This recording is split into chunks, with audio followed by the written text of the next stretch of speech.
నా ఒక్కగానొక్క కుమారుడు శ్రీనివాసుడు, మీ కుమార్తె పద్మావతి ఒకరికొకరు ఇష్టపడుతున్నారు, మనసిచ్చి పుచ్చుకున్నారు. మీరు పెద్ద మనసు చేసుకుని సరేనంటే వారిరువురు ఒకటవుతారు.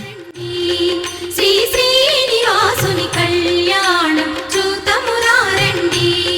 శ్రీ శ్రీనివాసుని కళ్యాణం చూతమురారండి.